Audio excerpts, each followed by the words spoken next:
Well, unfortunately, I have nothing but upside. Unfortunately, I get the privilege every day to work side by side with my son, and that, you know, that is the one thing that I cherish probably most.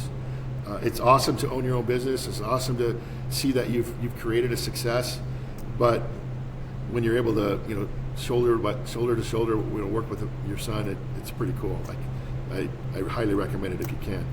But from when we created Roxberry, we created it in my garage.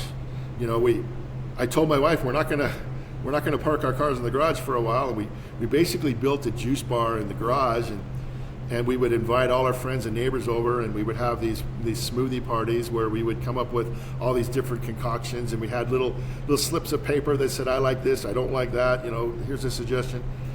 And so from a very early age, my kids were running with the business with me. I've got this picture of my daughter.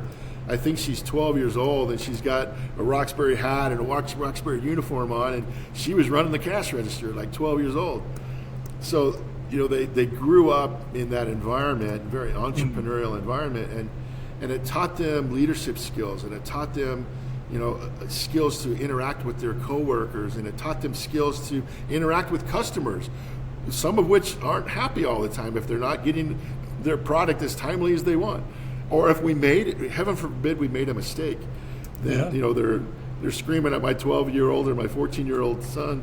But they learned how to navigate that world at a very young age.